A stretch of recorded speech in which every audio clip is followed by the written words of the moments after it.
저희가 새해 표어를 교회여 믿음의 지경을 넓히라 이렇게 잡았습니다. 한번 따라서 해볼까요? 시작. 교회여 믿음의 지경을 넓히라. 다시 한번 교회여 믿음의 지경을 넓히라. 아멘.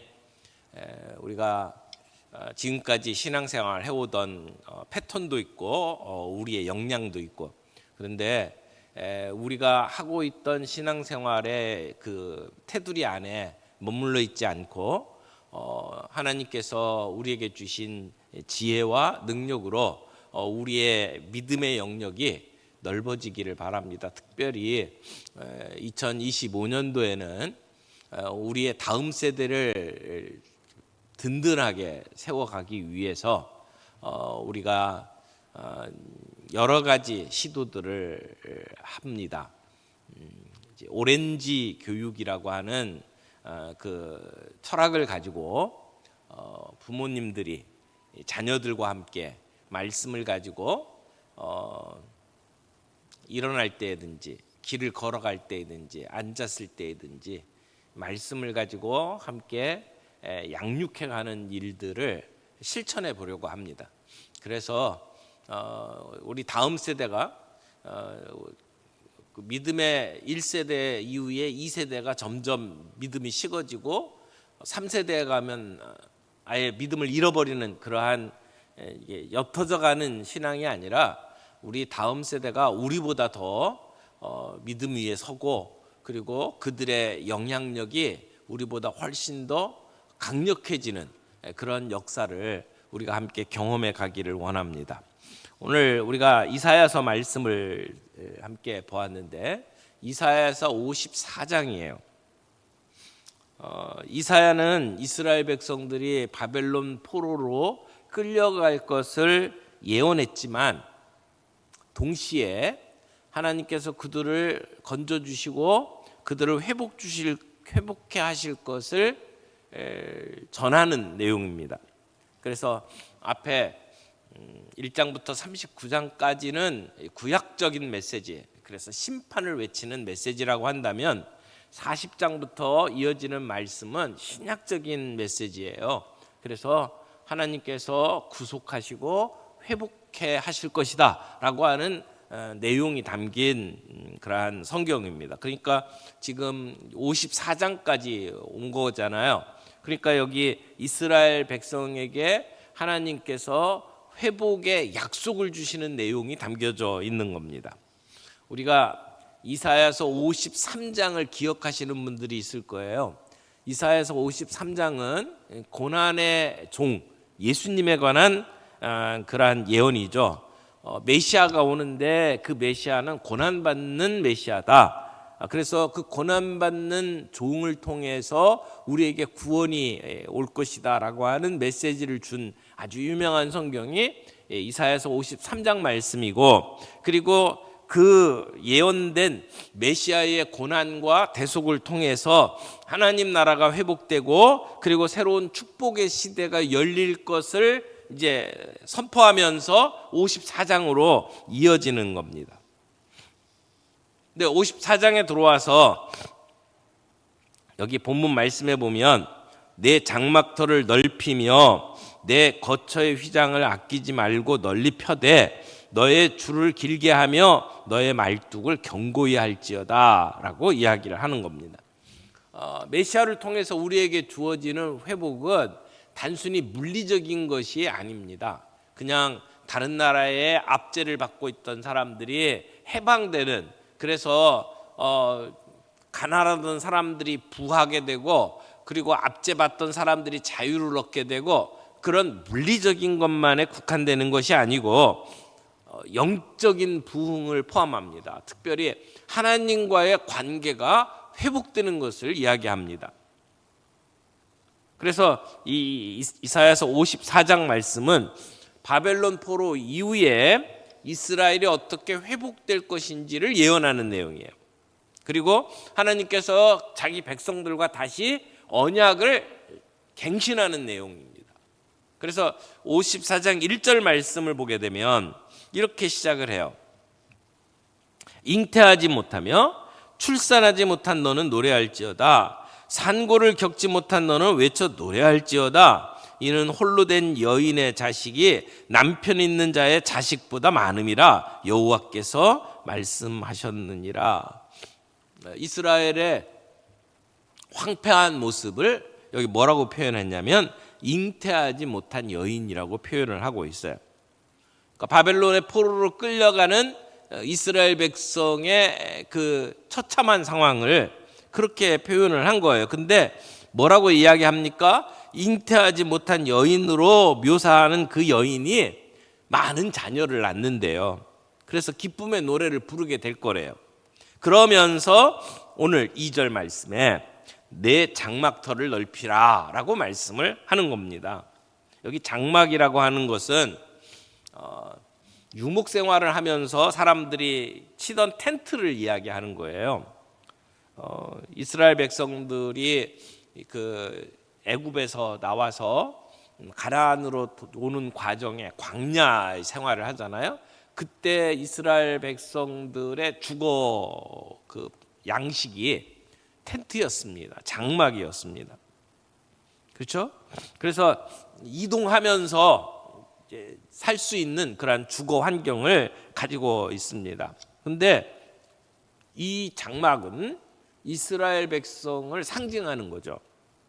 그래서 하나님의 백성이 거주하는 곳, 이스라엘 백성의 삶의 터전, 이것이 장막이다 이렇게 표현할 수 있고, 이것이 이제 시간이 흘러서 신약 시대로 적용이 되면 이게 새 이스라엘 그리고 교회를 이야기하는 말이라고 볼 수 있습니다. 근데 내 장막터를 넓혀라라고 하는 말은 하나님께서 우리를 회복시키셔서 우리의 지경이 넓어질 것이다.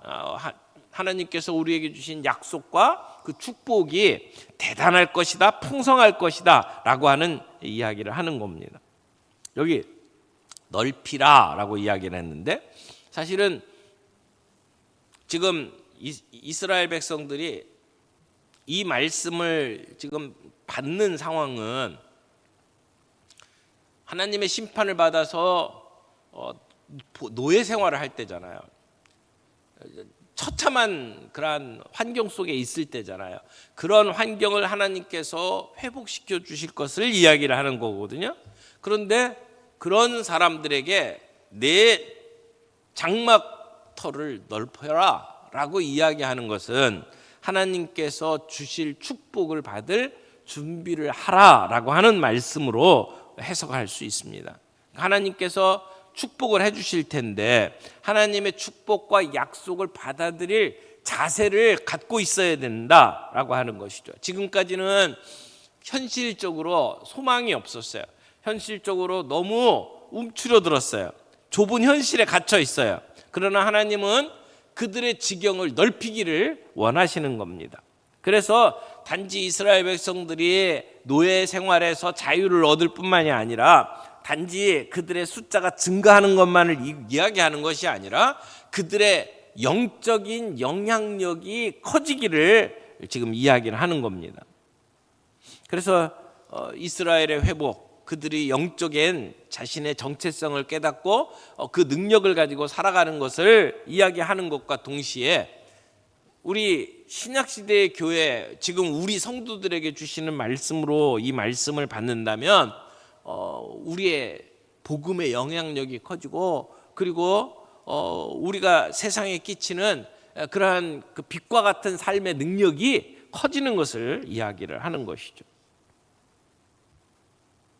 여러분, 우리를 통해서 하나님의 나라가 분명히 드러나고 우리를 통해서 그 복음의 능력이 더 선명하게 나타나기를 원합니다.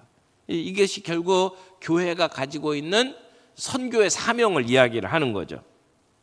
그래서 전 세계의 모든 민족에게 복음이 전파되고, 그래서 하나님의 나라가 세상 속에 분명히 드러나는 모습을 보여주는 겁니다.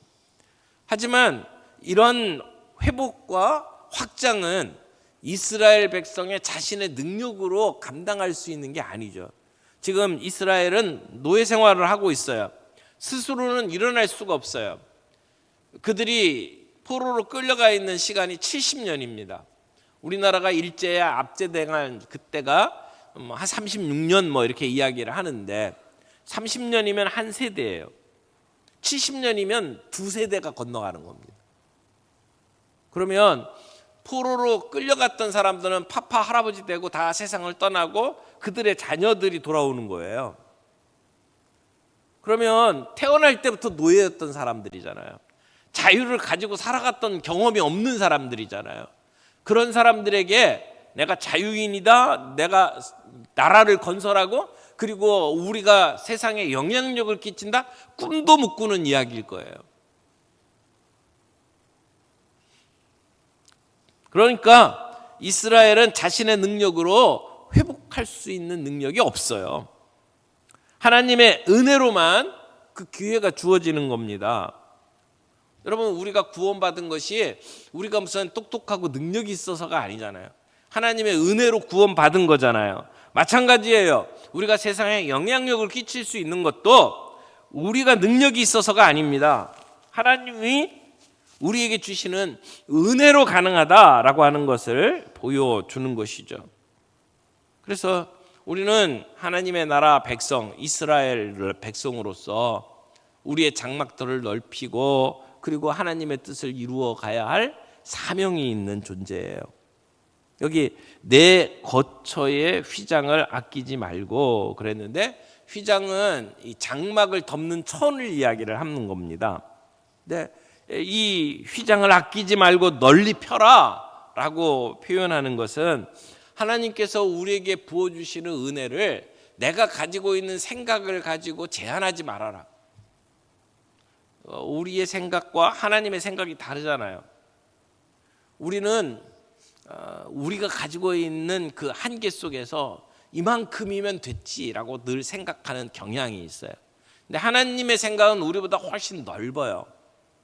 내가 생각하는 것으로 하나님의 뜻을 제한하지 말고, 나는 이 정도면 좋게, 나는 이것밖에 못해, 그게 아니고 하나님께서 우리를 들어 사용하시면 우리가 상상하지 못한 일을 하나님께서는 우리에게 부어주신다는 겁니다. 그러므로 내 처소의 휘장을 아끼지 말고 널리 펴라고 이야기를 하는 겁니다. 하나님의 은혜를 내가 가지고 있는 스케일로 제한하지 말고 적극적으로 하나님의 은혜를 받아들일 마음의 자세를 가져라 라고 말씀을 하는 겁니다. 우리가 가지고 있는 연약한 믿음 때문에 하나님의 은혜를 제한해서는 안 된다는 거예요. 내가 가지고 있는 스케일로 우리의 자녀들을 제한하지 않기를 바랍니다. 하나님께서 그 아이들을 통해서 이루실 일들을 믿음의 눈으로 바라보면서 여기서 이야기한 것처럼 내 처소의 휘장을 아끼지 말고 널리 펼 수 있기를 바랍니다. 우리의 마음의 폭을 넓히라고 하는 이야기예요. 또 그 다음에 뭐라고 그랬어요? 말뚝을 길게 하고 줄을 견고히 하라고 이야기를 합니다. 말뚝을 견고히 하라. 너의 줄을 길게 하며 너의 말뚝을 견고히 할지어다 라고 이야기하는 것은, 여러분, 아무리 장막에 좋은 천을 가지고 넓게 펴도 장막의 끝은 말뚝으로 박습니다. 말뚝이 든든하지 못하면 조금 바람이 불면 텐트 다 날아가 버려요. 그렇죠? 그래서 그 말뚝을 제대로 든든하게 박아 놓는 것이 필요합니다. 우리의 신앙도 마찬가지예요. 우리가 가지고 있는 믿음이 하나님의 말씀 위에 견고히 박혀 있어야 합니다. 하나님의 주시는 은혜를 우리가 받아 누리려면 우리가 든든한 기반 위에 서 있어야 돼요. 말뚝을 견고하게 박는 것이 필요하다는 겁니다. 하나님의 약속을 붙잡고, 그리고 그 약속의 말씀 안에서 우리가 하나님을 기대하고 그리고 바라보는 것이 필요하다는 것이죠. 확장이 필요하다면 그만큼 기반이 튼튼해야 합니다. 우리가 건물을 지을 때에도 밑에 그 대지가 단단해야 되잖아요. 그게 흐물흐물하면 아무리 높이 세워도 그게 지탱을 못합니다. 무너져 버리죠. 우리가 이 장막터를 넓혀라라고 하는 것이 그냥 무조건 키우는 게 아니에요. 우리가 든든한 말뚝으로 지탱할 필요가 있습니다. 하나님의 말씀과 언약 안에서 우리의 신앙이 흔들림 없이 뿌리를 내려야 한다라고 하는 것을 이야기를 하는 거죠. 주님은 이스라엘 백성들이 지금 포로 생활에서 회복될 것을 이야기하면서 이제는 너희의 지경을 넓혀야 된다라고 이야기를 하는 겁니다. 하지만 이 말씀을 포로로 살아가고 있던 이스라엘 백성들이 듣는다고 생각을 해보세요. 쉽게 반응하지 못할 겁니다. 꿈도 꾸지 못할 거예요. 현실적으로 희망은 사라졌어요. 힘이 없어요. 그냥 포로로 늘 근근히 먹고 삽니다.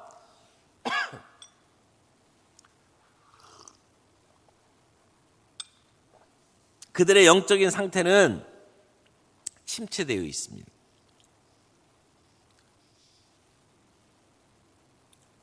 지금 장막터를 넓히라라고 하는 이 명령은 대단한 믿음을 요구하는 명령입니다. 현실을 보면 황량합니다. 회복의 징조는 아무것도 없습니다. 그런 상황 속에서 하나님의 약속을 믿고 반응해야 되는 겁니다. 오늘 우리에게도 이 말씀은 동일하게 주어집니다. 우리의 삶 속에 주님께서 우리의 장막터를 넓히라고 이야기를 하는 거예요. 어떻게 우리의 장막터를 넓힐 수 있을까요? 우리가 살아가는 삶의 한계를 보세요. 우리는 그렇게 대단한 백도 없고 뭐 대단한 재물도 갖고 있지 않고 우리의 몸은 병들어 있고 뭐 할 수 있는 것이 별로 없는 것처럼 보일 수 있습니다. 우리의 현실적인 문제 때문에 오늘 이 말씀이 우리에게 주어져도 우리는 약속을 믿지 못하고 그리고 그저 허황된 것처럼 생각할 수 있습니다. 내가 지금 이 상황 속에서 어떻게 더 큰 축복을 기대할 수 있겠느냐라고 반문할 수 있습니다. 그런데 주님이 우리에게 이 명령을 주신 것은 우리가 가지고 있는 상황 때문에 우리가 가지고 있는 능력 때문에 하시는 말씀이 아니에요. 이것은 온전히 믿음으로 받아들여야 될 문제라는 겁니다. 우리에게는 새로운 일들을 시도하려고 하면 우리의 마음속에 두려움이 늘 작동합니다. 실패하면 어떻게 할까? 나는 능력이 없는데 이건 나한테 너무 큰 일이야. 지금 세상이 어떤 세상인데? 세상을 봐라. 지금 우리가 이런 걸 할 수 있는가? 우리의 현실이 너무 어려운데 무슨 장막터를 넓혀? 뭐 이런 생각들이 우리를 가로막을 수 있습니다. 근데 오늘 본문의 중요한 메시지는 이스라엘 백성들은 자신을 포기했을지 몰라도 하나님은 포기하지 않으셨다는 거예요. 하나님은 내가 너를 다시 세우리라. 내가 너를 포기하지 않는다 라고 말씀하는 거거든요. 하나님이 모든 능력의 주권자이심을 지금 선포하시면서 그들에게 장막터를 넓히라고 명령을 하는 겁니다. 여러분 노아 생각해 보세요. 노아가 방주를 짓잖아요. 하늘은 쨍쨍, 모래알은 반짝,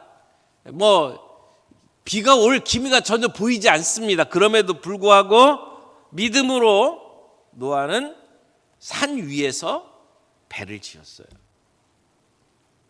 여러분 오병이어의 기적을 생각해 보세요. 한 소년이 자기가 먹는 조그만 꼬맹이가 먹는 작은 도시락 하나, 그것 갖고 뭘 할 수 있겠어요? 그런데 그걸 예수님께 내어 놓았을 때에 예수님은 그 작은 도시락 하나를 가지고 수천 명을 먹이셨잖아요. 하나님의 명령에 반응하는 믿음은 결코 헛되지 않습니다. 하나님은 우리가 우리의 한계를 뛰어넘어 우리가 주님 앞에 우리의 것을 내어 맡기면, 믿음으로 주님께 맡기면 주님은 우리의 작은 것을 통해서 우리가 상상하지 못한 일들을 이루시는 분입니다. 그래서 오늘 우리도 그 하나님을 믿고 오늘 우리에게 말씀하시는 이 명령을 따라 이렇게 했으면 좋겠습니다. 우리가 먼저 기도로 준비하기를 원합니다. 하나님께서 이 한 해 2025년에 우리를 통해서 어떤 믿음의 지경을 넓히시기를 원하시는지를 바라보며 함께 기도할 수 있기를 원합니다. 하나님의 음성을 듣고 하나님께 순종하는 그때 우리의 지경이 넓혀집니다. 그러므로 우리가 하나님께서 우리에게 어떤 말씀을 주시는지를 기대하면서 기도하며 준비할 수 있는 한 해가 되기를 원합니다. 또 하나, 하나님께서 우리에게 어떤 명령을 주시든지 간에 이렇게 하라라고 말씀하실 때에는 그렇게 순종할 수 있는 한 해가 되기를 바랍니다. 현실을 바라보면서 우리 스스로 포기하지 않기를 원합니다. 우리의 직장에서, 우리의 가정에서, 그리고 우리 교회에서 하나님께서 우리에게 주시는 새로운 기회를 우리가 붙잡고 우리에게 명령 주실 때에는 순종하면서 나아갈 수 있기를 원합니다. 그리고 말뚝을 견고히 세우는 한 해가 되기를 원합니다. 우리 믿음의 기초를 말씀 안에 두기를 원합니다. 그래서 모든 예배 때마다 말씀이 주어질 때 그 말씀에 우리가 견고하게 말뚝을 받기를 원합니다. 또 내가 매일 성경을 읽고 큐티하고 그리고 성경 공부를 함으로 그리고 우리 순모임 안에서 말씀 안에 서로 교제하면서 우리의 믿음의 기초를 말씀과 예배에 든든히 매는 한 해가 되기를 원합니다. 우리가 그렇게 축복을 담을 수 있는 그릇을 준비하는 올 한 해가 되기를 원하고 그때 하나님께서 부어주시는 놀라운 그 복을 우리가 눈으로 목도하고 함께 경험할 수 있는 한 해가 되기를 원합니다.